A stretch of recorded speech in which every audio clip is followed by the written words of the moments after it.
Thanks for joining Veiled Mystic today as we examine the Sumerian sun god Utu. Please like and subscribe if you enjoy this presentation. Utu, the Sumerian sun god, judge by day, protector through the night. Among the rich pantheon of ancient Mesopotamian gods alive in myths and temple hymns, Utu occupies a venerable position as the ruling deity presiding over one of life's most sacred cycles, the daily passage from day through night.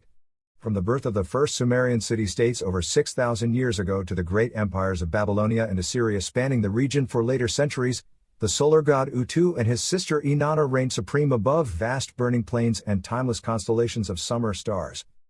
As the Baroque cuneiform writings found across countless clay relics attest from ages older than the pyramids, when the full moon passed her zenith above baked temple ziggurat steps and winding silver rivers, beautiful souls would gather on rooftops and open-air terraces looking expectantly eastward while whispering arias in praise of mighty Utu's rebirth, petitioning his solar power and scorching gaze provide light, provision, justice, protection and above all, hope that tomorrow's dawn might arrive as promised despite all odds, for the mercy of high gods could never be guaranteed.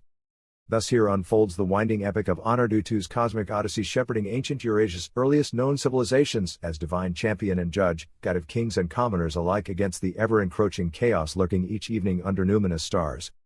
Utu's names and divine origins. The solar deity we moderns refer to today as Utu in transliterating his cuneiform name emerged from the murky prehistoric period when primitive clan systems coalesced gradually into unified temple city-states under reigning patron gods sometime between 4000 and 2500 BCE. While his antecedent stories and exact genesis remain lost to the abyss of generations prior lacking written records, Utu seems to have claimed his solar throne within the emergent Sumerian culture long before their ornate writings first materialized from clay. Through the decentralized history of competing kingdoms rising, warring, absorbing, collapsing and resurrecting across Mesopotamia's overlapping civilizations, Utu endured consistently as the primary solar figure, though his attributes and retinue morphed fluidly across regimes and reflected astrological cycles themselves. By the epoch when Babylon triumphed as volatile regional hegemon by King Hammurabis toward 1792 BCE, the solar lord Utu assimilated aspects from Shamash the Akkadian sun god as well through the northern conquest. Within this syncretism he assumed heightened roles judging souls of the deceased in the afterlife rather than just arbitrating worldly grievances under his piercing rays. Thus over vast generations, the radiant conqueror Utu assimilated other fading star deities, tribes and foreign cultural elements until eventually he ranked foremost within the later Assyrian-Babylonian celestial pantheon. Only the cosmic primordial parents, fearsome and Anu, father sky god ruling from above, and Fekin Ki/Antu, mother earth birthing land, flora and creatures across Yonic rivers and valleys below towered higher governing ethereal realms as ultimate progenitors. Otherwise capricious Utu, willful son of moon goddess Nanna, dominated Mesopotamian vision through the blinding disk perpetually chasing darkness across bronze skies. In ancient Sumerian, Utu translates loosely to sun outright as befits this straightforward culture valuing pragmatism over theology or mysticism. His cosmic charge shines brightly and evidently. Only in night's doubtful hour might questions and second-guessing proliferate, best left for dawn's rectitude. Additional divine names and titles the solar monarch accrued over eras include Babylonian Shamash, sun, Shamash of Sippar, and Shamash of Larsa after key regional power centers which esteemed him as signature ruling patron. Other epitaph phrases elevate Utu as illuminator of dark regions and fire of deserts. For what is desert but where sun reigns alone? Thus his burning aspect as tyrannical father disciplinarian finds balance cooled by the moon, Inanna's cult, as closest companion occupying celestial night skies in eternal dance. Now that we understand the long shadow which Utu the sun casts over Mesopotamia's genesis, what stories and imagery first arose exalting his powers? Utu's domains and role. As an invincible solar deity reigning across the zenith, Utu/Shamash presided over interlinked aspects deeply impacting developing societies of early Mesopotamia from basic survival need through higher values and justice. Sunlight and fire control, above all, Utu ruled sunlight itself, the fundamental driver energizing all ecosystems, cycles and thus civilizations built through agriculture and climate patterns set by his fiery orb high above. From radiant blessings down to scorching punishment for upsetting Ma'at's cosmic order, his rays conveyed primal divine power. Fire also bent to solar commands. Agriculture and horticulture closely tied, the plant growth essential for feeding temple cities depended entirely on Utu's seasonal shifts. Gaily the sunlight and heat different crops needed to thrive across fertile floodplains rendered lush by Inanna, as goddess of fresh water nourishment year-round. Together they drive the provisioning bounty. Judgment arbiter by day and by authority of blinding light revealing objective truth without shadow, Utu served as supreme judge adjudicating disputes brought by mortals and gods alike. All bowed before his penetrating vision and wisdom gleaned over eons observing human folly from astral heights. Justice ultimately fell under his evaluative scalpels. Guardian through night, as Inanna's role gained prominence directing nocturnal heavens later, Utu nonetheless endured as her watcher and champion upholding cosmic order against chaotic forces which often intensified after dusk. By traveling sun ships or fire chariots, he banished wicked sorcerers consorting with demons, dragons like Su threatening rightful authority, and assorted ghouls plaguing mortals during sinister midnight hours far from his protective gaze. Heroes petitioned the sun and moon conjointly when quests ran darkest. So while creatives' myths and royal propaganda amplified Utu's aspects fluidly over generations as competing city-states vied through conflict and assimilation, we can synthesize an overview of core solar functions he fulfilled shepherding civilization's earliest cradles beginning from Sumerian city Ur itself towards greater Semitic power blocks lasting nearly 3,000 years until Persian conquest ended the era. Come to terms now with the sun god's overarching role blessing and tempering young human kingdoms through seasonal partnership with sister Inanna's lunar forces. What specific legendary deeds and adventures establishing Utu/Shamash's reputation get carved into the early lore alongside epic tales like Inanna's descent or Enlil's rage battering humanity through Noah's flood? Utu's exalted mythic tales and deeds. Although the solar patriarch Utu often operated more subtly intervening in personal affairs rather than battling colorful monsters like Marduk or appearing directly before crowds akin to sensational Inanna, certain seminal lore moments reputedly involving Shamash's manifest intervention endured across Mesopotamia. Mastering the Tablet of Destiny, after helping chief god Enlil finally defeat the chaos saltwater goddess Tiamat and her monstrous elemental spawn following epic clashes, the victorious yet fatigued pantheon discovers mysterious tablets of destiny believed capable of encoding cosmic ordering principles themselves comparable to codes of Hammurabi. The great gods cannot decipher them. Utu applying his penetrative rays reveals the clay structures actually constitute portal keys into alternate dimensions, far transcending mortal planes. Through intense focus and channeling light waves as a living lens for highest dimensional sight refinement, Solar Utu becomes first to glimpse and grasp the tablet's reality-defining contents as living accessing and psychic mastery over them. From that point the gods appoint him as supreme arbiter of mortal world legal disputes. Defeating the dragon Su, in one prominent tale also memorialized in seal carvings, an enormous winged dragon named Su revolts against rightful authority by ambushing the high god Enlil himself in flight, overpowering him through supernatural strength, before stealing the Tablet of Destiny containing legal physics codes for manipulating cosmic outcomes, ostensibly so anarchic Su can reset matrix rules excusing further insurrection. Hearing these sacrilege, Utu pursues the renegade monster through perilous routes no man or god dared tread across jagged peaks separating primal elemental planes from an earthly firmament only for treacherous gorges and hellacious storms to bar direct confrontation. But crafting an arsenal of wind elemental arrows gifted by Enki the water god and using his laser vision to strategically ignite mountain face bitumen deposits into makeshift barricades, clever Shamash finally traps airborne Su long enough to retrieve the tablets and restore revoked order. Battling the Bull of Heaven, in a darker mythic episode, Utu again upholds civilized stability by violently stopping another rampaging monster, this time Inanna's own sacred Bull of Heaven, which the love goddess Inanna fatefully loosed to trample mortal lands after a perceived insult to her status from obscure kings Gilgamesh and Enkidu. Blind with fury when the giant horned beast begins flattening entire herds and towns by itself, King Gilgamesh leaps upon its massive back, wrestling and stabbing violently for 11 miles stretching down the Euphrates until finally it bleeds out and crushes hundreds underneath. Victorious yet horrified by his own necessary force defending locals, distraught Gilgamesh screams appeals to his patron Utu to halt the senseless carnage.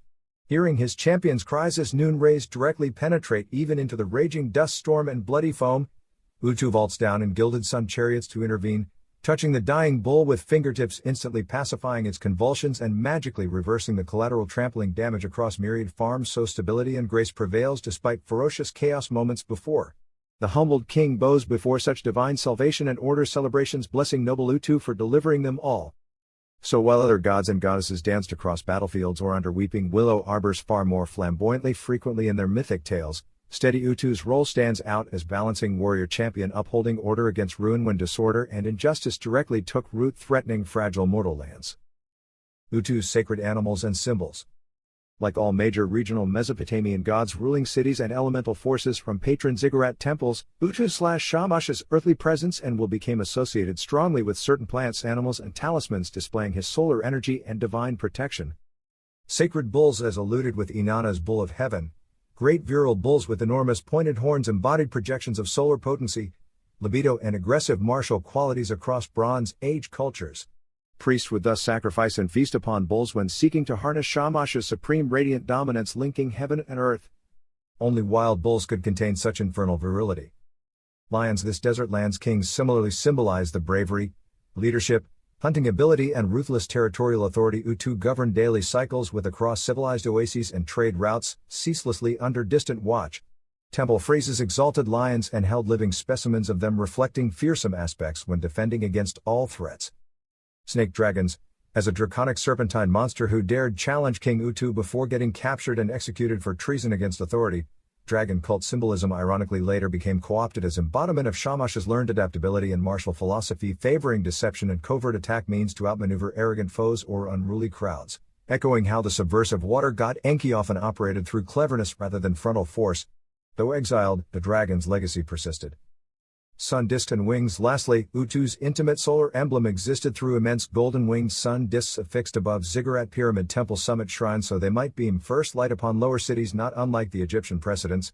These spires created localized suns where citizens could carry out dawn rites even on darkest winter days or in mysterious eclipse moments where the high sun suddenly hid his face as if admonishing humanity below through imposed blackouts and the subsequent anxiety they aroused. Altogether, this diverse zoological and occult assemblage coalesced around Utu's celestial hierarchy, projecting animal energies and mysterious charm or weapon relics for society to access their god's supreme solar power, blessing crops, vanquishing night creatures or intuiting divine will. Utu's temples and devotional worship.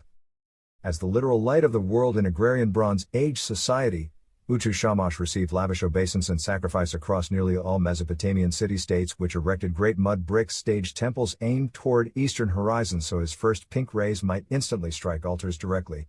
But 3 cities in particular exalted the sun god through resident patron deities and ornate ziggurat sanctuary complexes which citizens still admire today as architectural triumphs while reconstructing the ruins. Sippar Temple, located along fertile banks near Babylon where a Duba Canal flowed into the Euphrates, full with annual floods from Anatolian foothills collecting spring snow melt. Regal Sippar city nurtured grain and peasantry alike under beloved Utu's daily warmth. His intimate Ababar Temple housed an ever-burning flame frieze for night rites even as most citizens simply faced east praising their god's punctual return at dawn.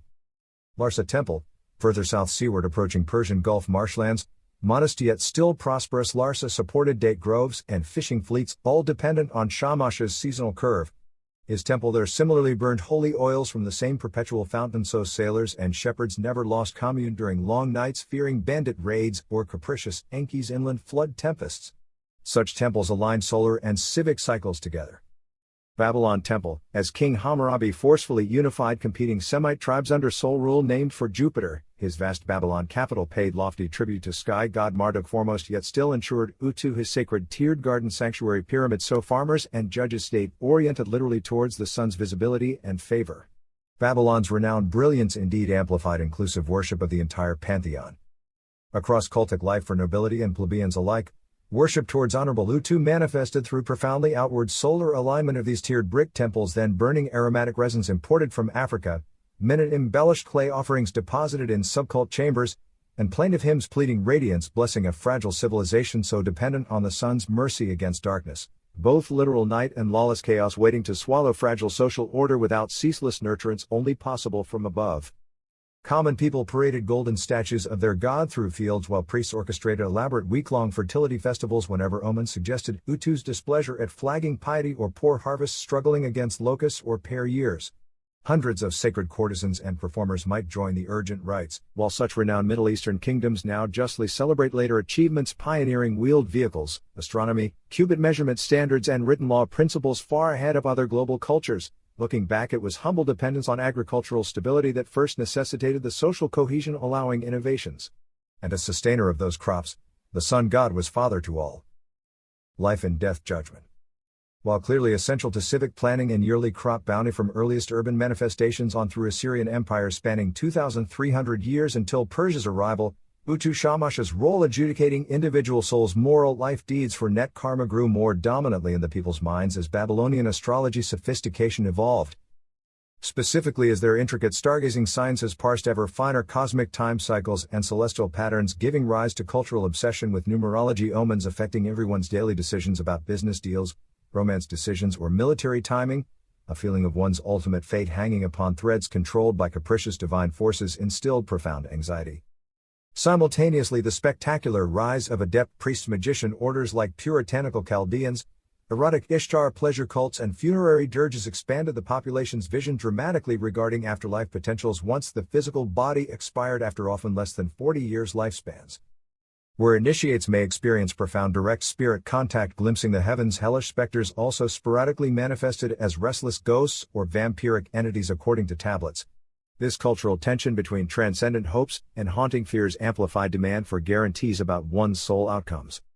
As principal heavenly judge watching all deeds by light of day and night fires alike, merciful Utu/Shamash became the prime deity to receive supplications for blessing chances at paradisiacal eternal afterlives, not ghastly underworld misery should that fateful chariot appear on someone's door.